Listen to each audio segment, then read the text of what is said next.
eres de gracias, el Señor es contigo. Bendita tú entre las mujeres, y bendito el fruto de tu vientre Jesús. Santa María, Madre de Jesús, ruego por nosotros pecadores, ahora y en el momento de nuestra muerte. Amén.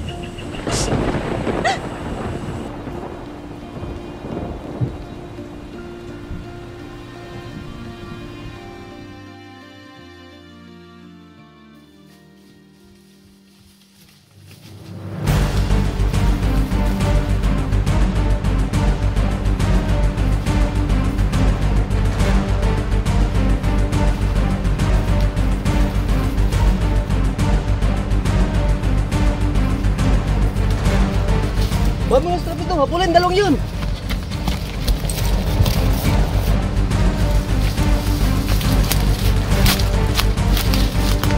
Kailangan na natin makaalis dito, Ginoong Ibarra. May naisip akong paraan. Magpalit tayo ng damit. At bakit naman? Para malito sila. Para kapag nakita nila ako, iisipin nilang ako si Crisostomo Ibarra. Baka naman ikay mapahamak.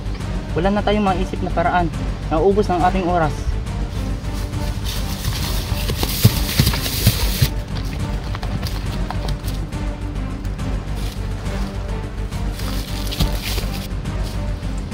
Bilisan natin, Ginoong Ibarra.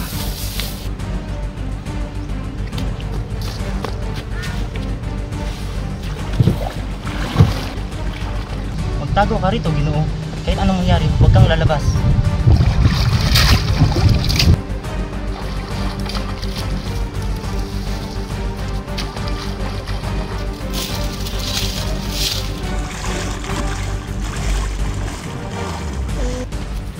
Ayun sila!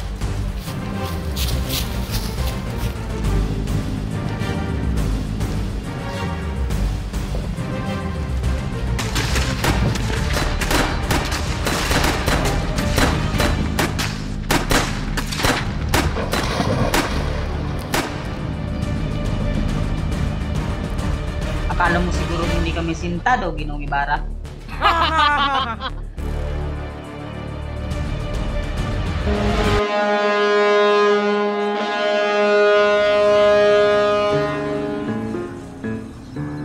Nakikita niyo ba itong suot ko? Walang-wala ito sa mga suot niyo. Pambihira talaga yung asawa ko. Nilayasan pa naman ako. Hoy, Kapitan! Pakibilisan mo nga yung pagpapatakbo ng barko. Ang hina! Patawad, pero hanggang dito lang ang kaya ng vapor. At kung ating bibilisan, malalagos tayo sa palayan. Ang babaw talaga ng ilog na ito. Ang bagal tuloy na takbo ng makina. Ang lunas ay napakadali. Ewan ko ba kung bakit walang ni isa ang nakaisip ito. Magbukas ng bagong ilog mula sa kanal at sarahan ang dating ilog Pasig. Ngunit Ginoong Simon, saan ka kukuha ng sapat na pondo upang ipambayad sa mga manggagawa? Hindi na kailangan doon kustodyo. Pangkat ng mga bilanggo ang gagawa. Ngunit walang sapat na bilanggo. Kung gayoy, hayaan natin ang mga mamamayang magtrabaho, bata man o matanda. Ngunit magsikan lamang ang maidudulot niyan. Himagsikan?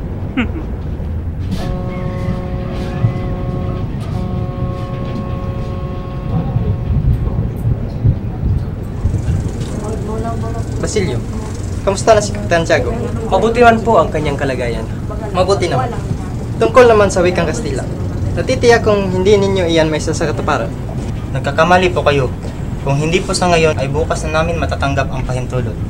Si Padre Irene na binigyan namin ng 2 kastanyong kabayo ay nangakong tutulungan kami kay Kapitan General. Saan naman kayo kuha ng pundo? Nagambag-ambag na po ang mga estudyante. May mga profesor na rin po. Ang kalahati ay Pilipino at ang iba naman ay mga Kastila. Kilala niyo po ba si Macaraig? Bukas palad niyang inalok ang isa nilang bahay upang gawing paaralan. Sana ay magtagumpay kayo. Mayawan ko muna kayo at pupunta ako sa itaas. Sige po, Kapitan. Ano nga pala ang sabi ng amain mo tungkol kay Paulita? Pinapawalahanan ako sa pagkilati sa mapapangasawa. Ngunit pinuri ko sa kanya si Paulita. Sinabi kong walang makakapantay sa kanya sa Manila. Lahat yata ng iyem ay nasa kanya na.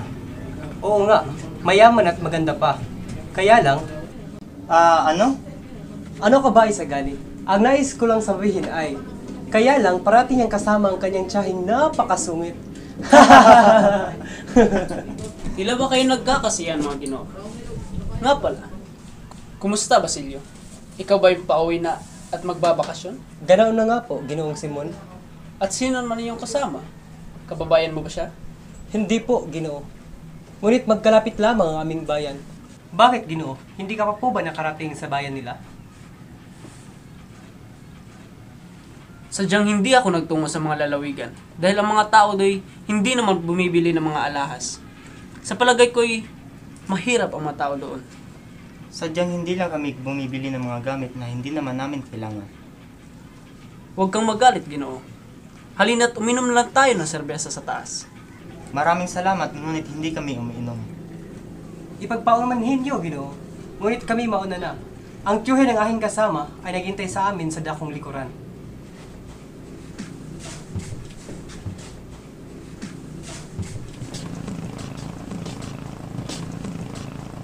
Isagani, bakit parang kumukulo ang dugo mo sa kanya? Iwan ko ba, Basilio? Unang tingin ko pa lang sa kanya ay kumukulo na ang dugo ko. Pero mag-ingat pa rin tayo sapagkat kaibigan siya ng Kapitan General. Talaga? Dinadalaw niya ba si Kapitan Tiago? Aba oo, si Kapitan Tiago ang una niyang dinalaw sa kanyang pagdating. At napabalitang isa rin siyang kaagaw sa mana. Mawalang galang na po, Kapitan.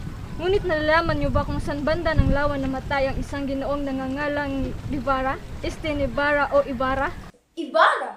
Crisostomo Ibarra? Siya nga ba? Ngunit, nasaan na nga ba si Crisostomo Ibarra?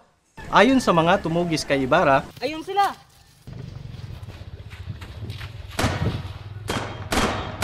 13 taon na ang nakalipas. Kung gayon ay nasan ang kanyang bangkay? Nakasama na sa kanyang ama. Hindi ba isa siyang filibustero? Ibig sabihin, napakamura lang ng kanyang pagkalito. Ginoong Simon, bakit kayo namumutla? Huwag din sabihin na ang isang bihasang manlalakbay ay nalulula sa ilog Pasig. Hindi ako nalulula. Kailangan niyong malaman na ang paglalakbay sa ilog nito ay hindi dapat maliitin. Nakakita ako ng mga sanay naman na daragat na nahihilo dito.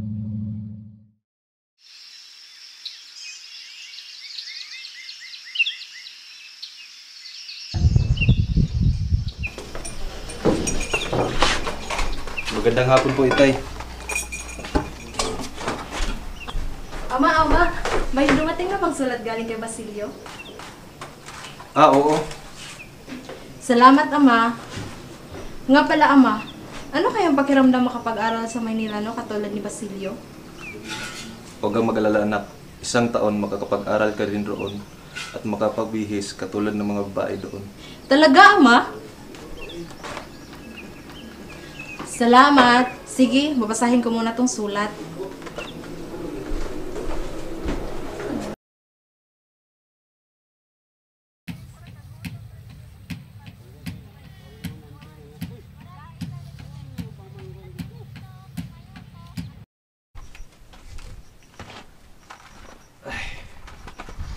O anong problema, anak? Maganda ang ani natin, Ama.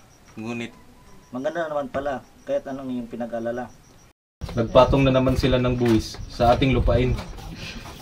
Pagpalagay mo na lang na ang iyong salapi ay nahulog sa tubig at sinakmal ng buhaya. At ang kanyang mga kamag-anak ay sumama sa kanya. Ngunit, Ama, sumusobra na sila. Magpaumanhin ka.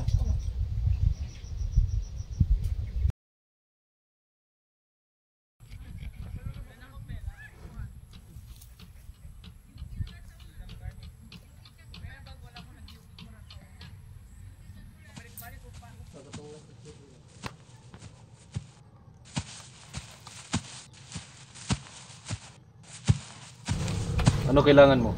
Sinusundo ko na po ang anak mong si Tanong upang magsilbing dipinsa militar.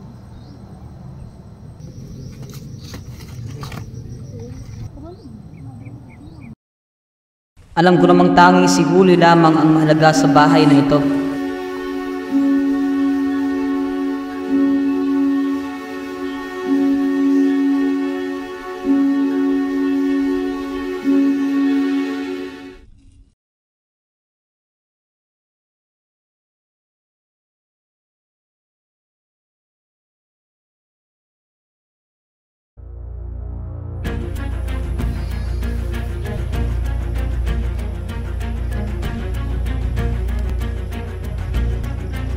Sumama ka sa aming utiwasay kung gusto mo pang mabuhay.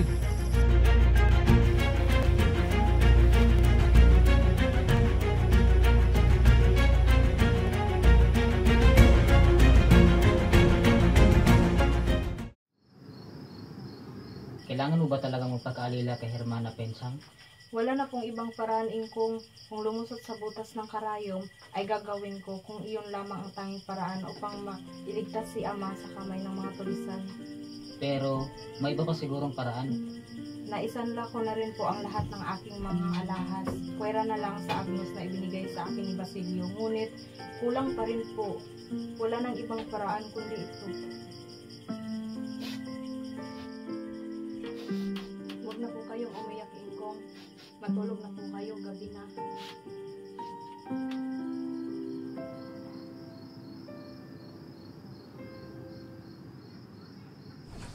Matagal na rin ang punta ko dito. Naalala ko pa rin ang mga nangyayari. Sariwa pa ang lahat sa aking isip. Parang kailan lang ang sakit na sinapit ko.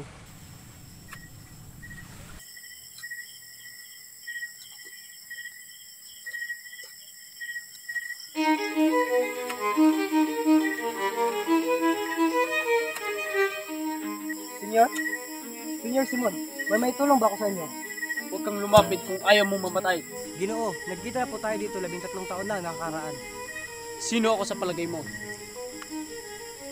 Ikaw, ang matagal nang inaakala lang patay. Basilio, ikay naghahawak ng isang lihim na ikasasawi ko. At ngayon natuklasan mo pa ang aking lihim na ikasisira ng aking mga pangarap.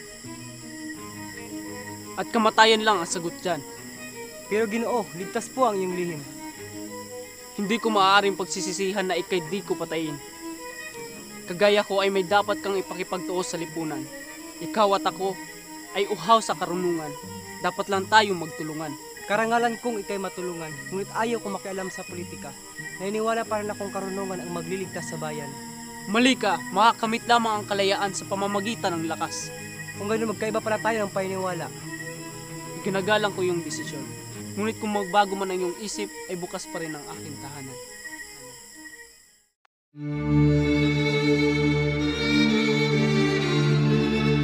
Huwag niyong paitulutan yan, Gobernador General.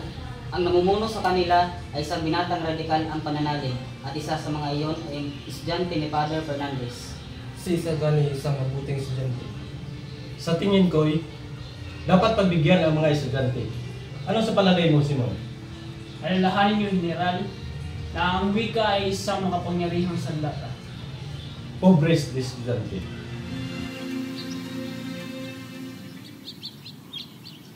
Kaninang umaga ay pumunta ako kina Padre Irene at sinabi niya ang nangyari sa Los Baños.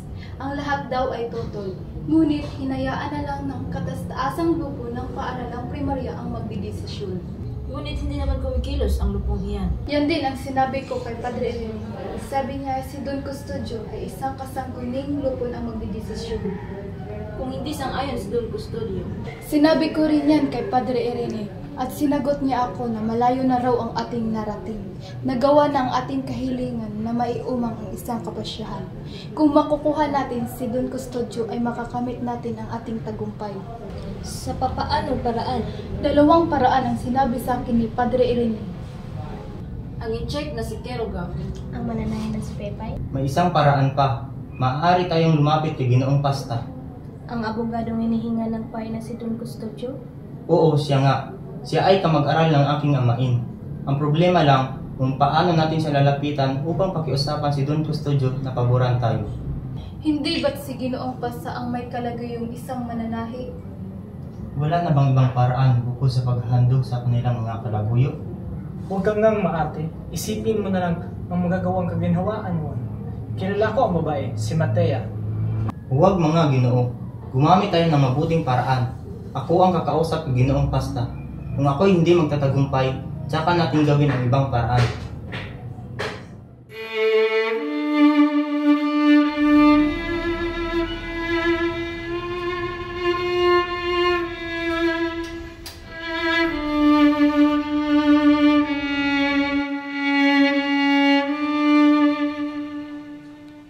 Ano nga't naparito ka?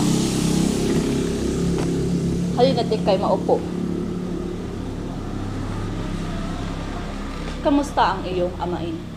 Maayos naman po ang kanyang kalagayan. Ganun ba? Paano ka parito ka? Narito ho ako upang makiusap sa inyo na mamagitan sa aming panig. Naniniwala ang mga kabataan na labis kayong nagmamahal sa inyong bayang Sinilangan. Kaya nais namin humingi ng tulong upang mapakiling sa amin si Don Custodio. Ayoko makialam sa usapan. Oo nga't mahal ko ang lupang Sinilangan at naghahangad ng pag-unlad. Ngunit hindi maaaring sumulong ng basta-basta. Masela ng aking kalagayan ngayon at maraming ari-arian. Kaya kailangan ko ng ibayong pag-iingat. Di po namin hangad na ilagay kayo sa kabibitan. Ngunit, kahit kakunti lamang ang nalalaman ko sa mga batas at pasya sa ating bayan, ipinagpapalagay ko na hindi masamang makiisa sa mga adhikain ng pamahalaan at sikapin siya'y maaaring sunod ng mabuti. Iisa lamang po ang aming layunin, nakakaiba lamang ng pamamaraan. Kahangahangang kasagutan, ngunit hindi niyo pa rin ako mapapapayag. Binata, isang tabi mo lang ang hakbang na iyan, sapagkat iyan ay sadyang mapanganib. Ang maipapayo ko lamang, pabayaan mo na lang gumawa ang pamahalaan. Kung gayoy, mauna na po ako.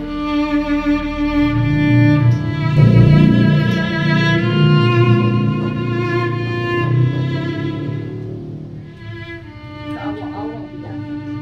Ako may nagkaroon rin ng ganoong kaisipan ngunit. Kaawa-awang binata. Kawawang tulong-tulong.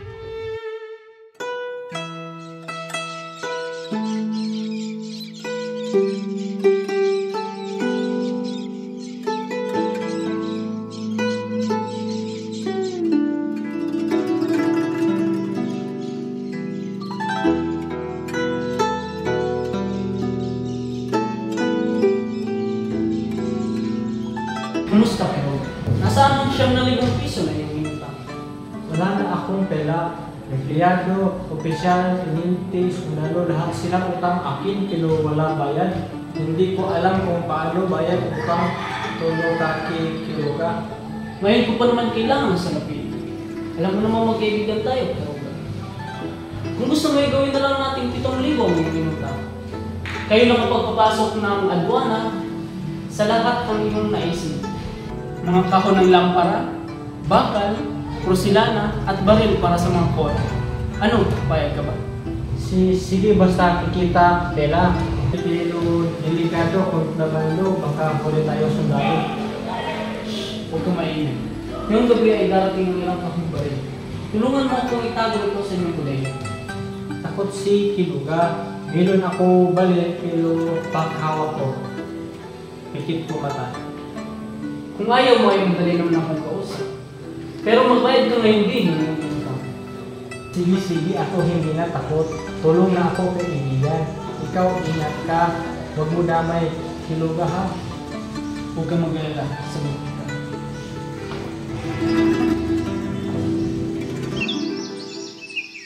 Ano ba yung trabaho mo?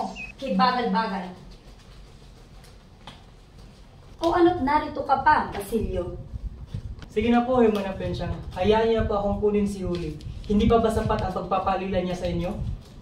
Kung gano'n na nangyari sana hindi ko na siya pinautang. Hindi naman pala tutubo ang aking salapi. Huwag na po kayong tumutol, Hermana Pensyang. Handa naman po akong magbayad. Sige, payag na ako. Salamat po, Hermana Pensyang. At mauna na po kami.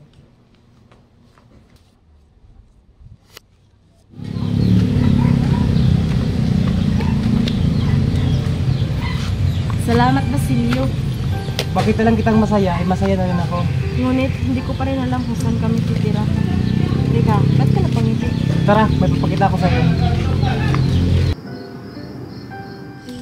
Ang ganda naman dito, Basilio. Hindi ko talaga alam kung paano kita pasasalamatan. Gagawin ko ang lahat, ikasaya mo lang. Kaya huwag kang mag-alala. Salamat.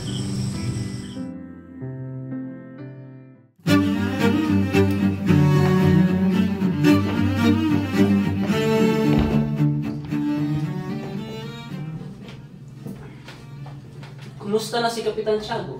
Mahina na ang pulso. Walang gana kumain. Kumalat na ata ng tuluyan ng lason sa kanyang katawan. Parang Pilipinas. Habang tumatagal ay lalong humihina. Napansin kong hindi mo binasa ang librong ibinigay ko sa iyo. Wala kang pagmamahal sa bayan. Ngunit wag na. Sa loob ng isang oras ay magsisimula na ang himagsikan. Wala na mga universidad, wala na mag-aaral, at wala ng paghihirap. Naparito ako dahil sa dalawang bagay. Ang kamatayan mo o ang iyong kinabukasan. Sa panig ng nang-aapi sa iyo o sa panig ng inyong bayan. Hindi ko alam. Magpasya ka. Ngunit ano ang narapat kong gawin? Pamunuan niyo ang isang pangkat at salakayin ang kumbento ng Santa Clara. At doon ilabas niyo ang isang taong maliban sa inyo ni Kapitan Tiago ang nakakaalam. Si Maria Clara. Huli na kayo. Patay na si Maria Clara. Hindi. Hindi totoo yan. Ika-6 ng hapon nang siya ay namatay. Naparoon ako sa kumbento upang makibalita ng sinabi nila sa akin ng lahat. Narito ang liham ni Padre Salve na pinadala kay Padre Irene. At dahil na rin sa liham na yan, kaya naghihinagpis si Kapitan Tiago.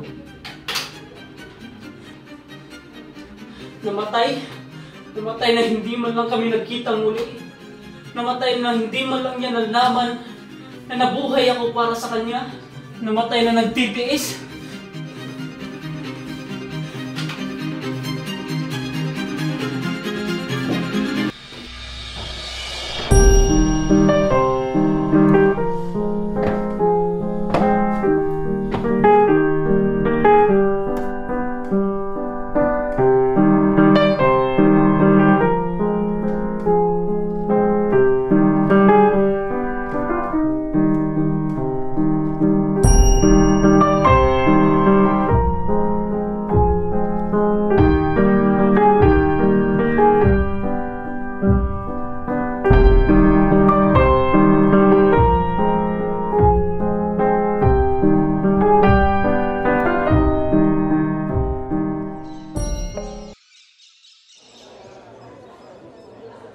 Sagani!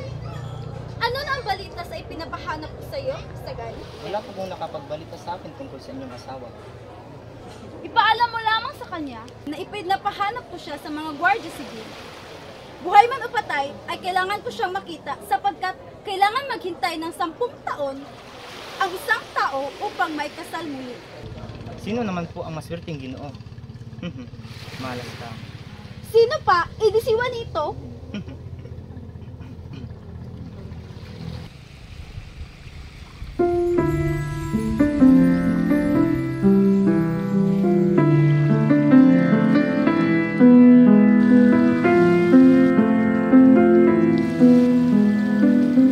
Paulita.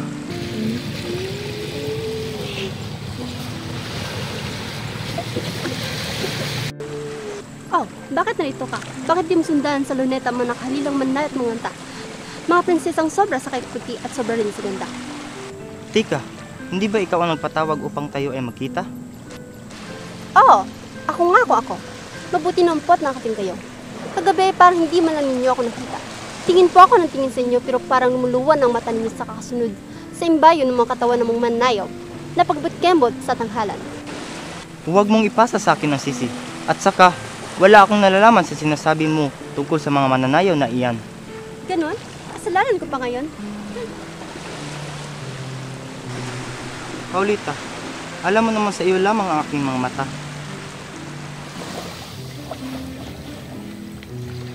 Ikaw lamang ang pinakanais-nais itong masdan at titigan. Lubos ang pagmamahal ko sa aking lalawigan, bago pa lamang kita makilala. Ngayon ay masasabi kong kulang ang ganda ng aking bayan kung wala ang iyong kagandahan. Darating ang panahon at magiging malaya na ang Pilipinas. At pagdating ng panahong iyon, saka lamang makukumpleto ang aking kaligayahan at mga pangarap. Pangarap? Sinabi ni Tiya na lagi raw alipin ang bayang ito. Paano kayo ay mabigo sa inyong paglaban? Kung magkatotoo man iyon, matutuwa pa rin kami kung may maghahanap sa aming bangkay at ituturo ninyo ang aming puntod kasabay ng pagmamalaking diyan inilibing ang mga bayaning nagmamahal sa aming kalayaan. Langit, Paulita, langit ang aming madarama kung kayong mga nabubuhay ay magpapahalaga. Isang katotohanang lubos na mapapatunayan ang kabayanihan, oras na inalay namin ang buhay para sa lupang tinubuan.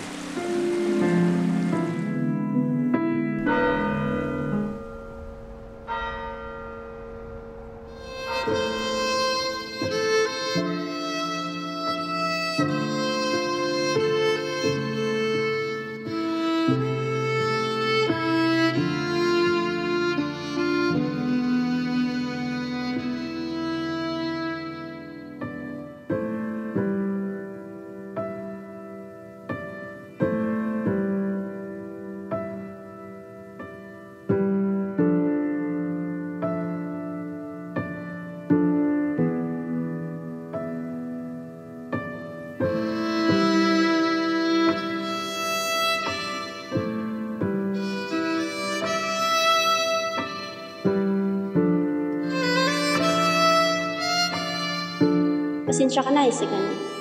Pinaramdam mo man sa akin ng tunay na pag-ibig. Ngunit kailangan ko mag-asawa na makabuhay sa isang babaeng katulad ko.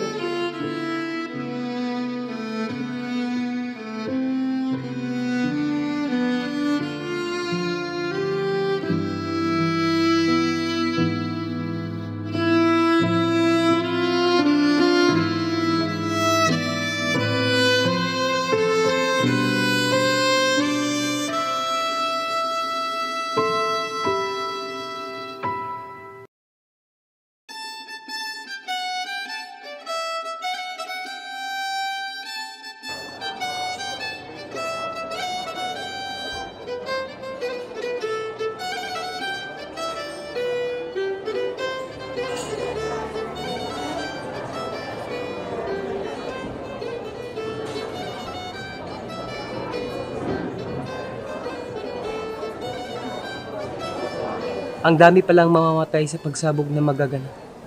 Kaawa-awa naman sila. Payuhan ko na lamang kaya ang ilan na umalis upang hindi na madamay. Ano naman ngayon sa akin kung mamatay sila? Hindi ko pwedeng sirahin ang pagtitiwala niya. Siya ang naglibing sa aking ina at ang mga tao sa loob ang pumatay. Sinubukan ko magpatawad. Ngunit ang lahat ay may hangganan din.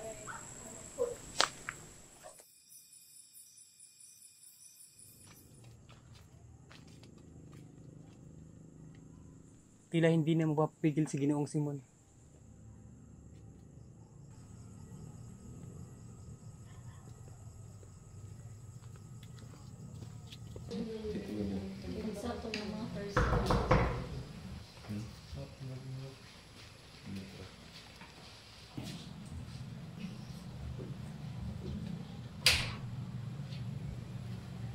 Magandang gabi. Magandang gabi din, Ginoong Simon. Nais kong pagbatis bagong kasal. Sana'y sapat na ang regalong ito. Maraming salamat sa nagdala, Ginoong Simon, at sa magandang lampara. Ngunit, hindi ka ba talaga sasali sa kainan mamaya? Kung pwede lang. Ngunit ako'y maraming importanteng dadaluhan pa. Kaya ako'y mauuna na. Naway ang gabi ay iyong kasaya.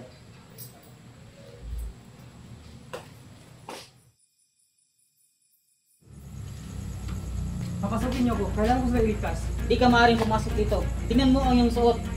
Papasukin niyo ako.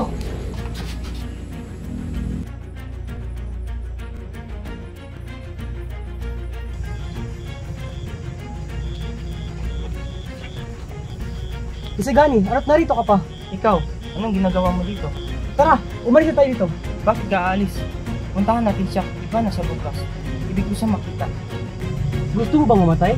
Hindi ko alam. Makinig ka. Ang lampara sa loob ay may lamang pulbura. Sasabog iyon anumang oras na yun. Tara na! Bukas ay iba na siya. Kawaan ka ng Diyos.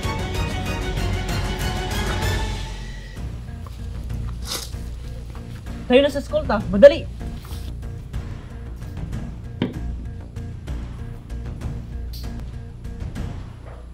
Napakagandang lampara! Kamangha-mangha! Maganda, ngunit tila ba'y parang may nakaipit na liham.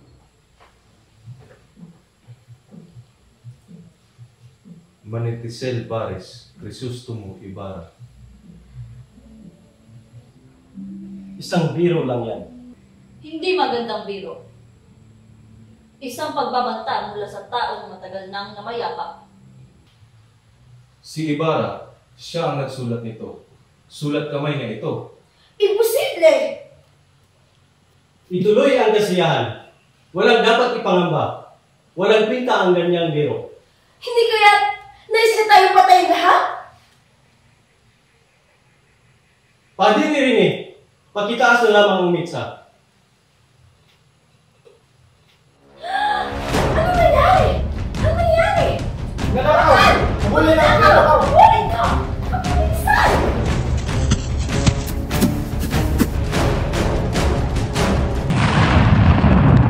Ayun na, Morgan! Tulong!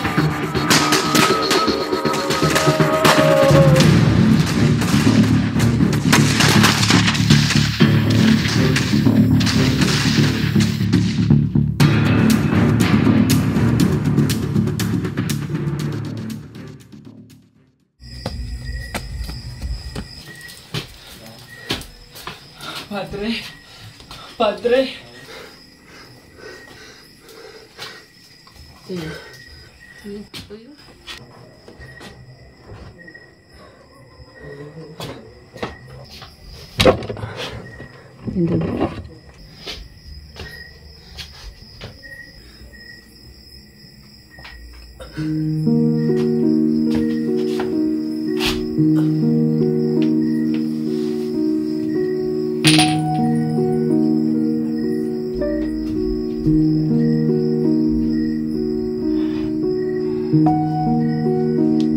Don Simon? Don Simon?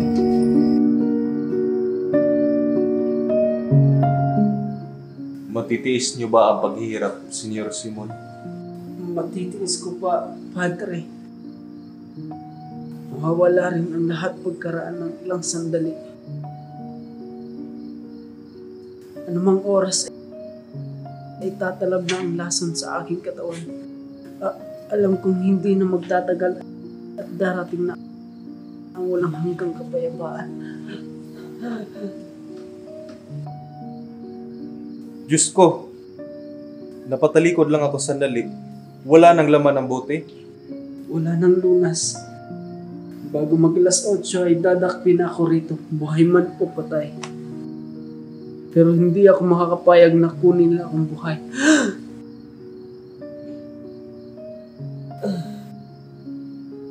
Panginoon ko, bakit kailangan mangyari ito? Huwag kayong matakot. Ang nagawa ay nagawa na. Lumalalim na ang gabi. Nais kong ilahad sa inyo ang aking lihim. Pero bago yan, may gusto lang sana akong itanong sa inyo. Ano iyon, Senyor Simon? Itanong ninyo at aking lilinawin. Totoo ba na may isang dakilang Diyos na gumagabay sa kapalaran ng sangkatauhan? May iba pa akong gamit na maibibigay sa inyo, Senyor Simon. May morpina, may eternal, may chloroformo. Huwag na kayong magkaksaya ng panahon. Malapit na ang saglit ng pamamaalam. Padre, tulungan mo ako. Mamatay na may dalang kasamaan. Patawarin ka ng Diyos, anak. Tandaan mong alam ni Bathala na may mga kahinaan tayong humihila sa atin pababa. Subalit ang ating Panginoon ay Panginoon na katunghay sa mga krus na ating dinadala rito sa material na sandaigdigang ating ginagalawan. Alam niyang hindi mo ginusto ang lahat, na ikaw ay nasilaw lamang ng galit at paghihiganti. Kagustuhan niya lahat na nangyari. Hindi nagtagumpay ang iyong plano nang dahil sa kanya. Sapagkat alam niyang hindi ito tama, igalang natin ang kanyang kapasyahan. Palagay niyo po ba ay Diyos ang nakapagloob ng lahat ng ito? Walang makakapagsabi ng iniisip ng Diyos. Ngunit kailanman ay hindi siya naghangad ng masama para sa atin. Kung gayon, Bakit hindi niya ako tinulungan? Sapagkat mali ang iyong pamamaraan. Pag-ibig lang ang nakakagawa ng kadakilaan. Tinatanggap ko ang paliwanag. Makasalanan ako, Padre, pero bakit ako ang pinarurusahan at hindi ang masasamang namamahala sa nawalang dulot kundi ang kasamaan? Bakit nagbibingi-bingihan ang tinutukoy niyong Diyos sa malakas na hinaing ng mga hinaalipin? Bakit nagbubulag-bulagan siya sa harap ng dinaranas ng mga pinaparusahan sa loob at labas ng kulungan? Kailangan makaranas ng paghihirap ang mga karapat-dapat sa pagpapala ni Bathala. Senyor Simon, kailangan din namin kiskisin ang mga bato upang mag-init at magningas. Isang katotohanang may nang-aalipin at nagpapaalipin. Kung gayon, ano ang nararapat gawin? Magtiis at gumawa. Kung ganyan ang kalaking hinihingi ng Diyos, sa tao ay hindi makakaasa sa kasalukuyan at nag-aalinlangan sa hinaharap. Magtiis at gumawa. Anong klaseng Diyos yan? Isang Diyos na makatarungan, Ginoong Simon. Isang Diyos na nagpaparusa sa ating kawalan ng pananalig, sa ating mga masamang hilit at di gaanong pagpapahalaga sa kabutihan. Maraming salamat, Padre. Ngayon ay payapa ng aking kalooban. Nasaan ang mga kabataang naghahangad sa kanilang ginintoang panahon ng kanilang pangarap at kasigasigan na ikakabuti ng bayan? Nasaan ang mga kabataang magbubuwis ng buhay upang mabayaran ang gayong karaming kahihiyan?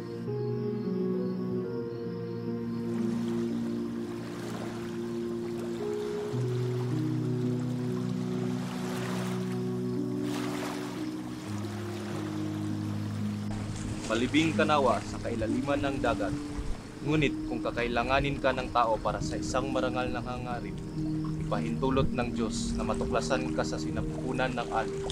Samantala, diyan ka muna, hindi makakabaluktot ng katwiran, hindi mag-uudyok ng kasakiman.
ka rito, Ginoo. At kahit anong mangyari, huwag kang lalabas.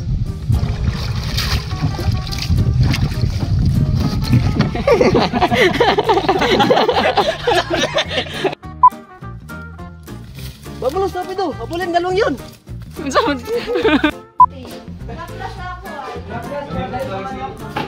Pagaling din yun? Hindi, pagmahanap ka, Mar. Una pa gino. Ganda yung tibyo yun. Yo, isa wala ka ginuon. Uy, mo magnagitin niya. Ama, may dumating ka pang sulat galing kay Basilio? Stop!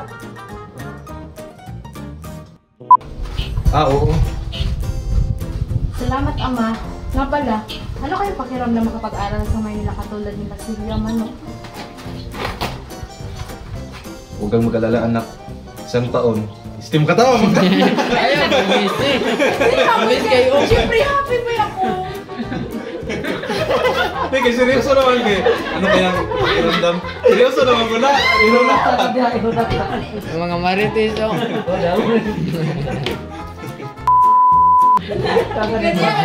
Ang mata mo kaya maglanto. Habulin galong yun! Commercial. Grab picture dito ako. Sige, sige. Grab picture ko. Ako na dito. Commercial. Kailangan na natin umalis dito, Ginoong Ibarra. May naisip na akong paraan. Kumain muna tayo ng mega sardines. Pastilan. Marta no? Marta.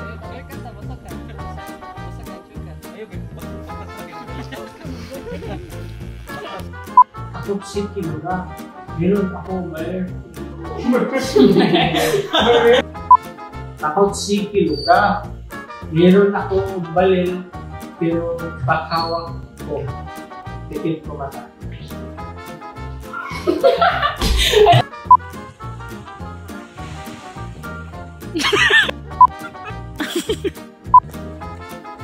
Ito na po saya.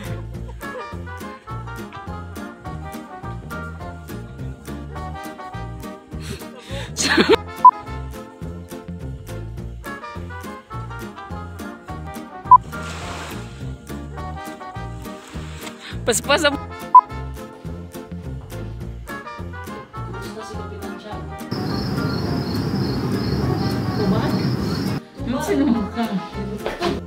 Kamusta na si Kapitan Tiago? Mahina na ang kanyang pulso. Walang gana kumain. Pumalat na ata ang lason sa kanyang katawan. Parang Pilipinas. Habang tumatagal, ay lalong sumasarap. Uy! Nawalagi. Naparito ako dahil sa dalawang bagay. Ang kamatayan mo o ang iyong kinabukasan. Ang umaapi sa iyo o ang iyong... Sa panig na umaapi. Uy! Muli-li.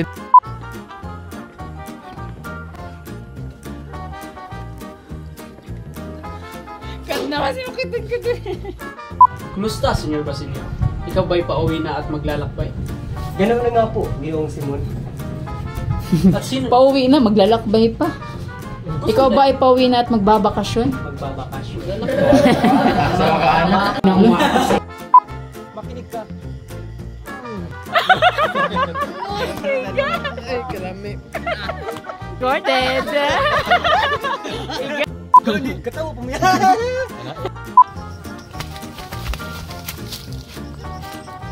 Kailangan natin makairas dito, Ginoong. Nagkita mo ni Kadran. Padre! Yan taos sa before kamuana sa inyo.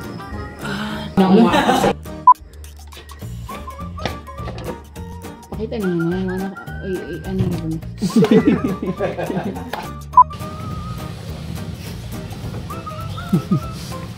Nagbuo naman si Padre. Paong area. Ibig sabihin, napakamura ng kanyang pagkalibig. Haha! Grabe man ako Disney princess mo na mag-Tarzan. Ala, grabe eh.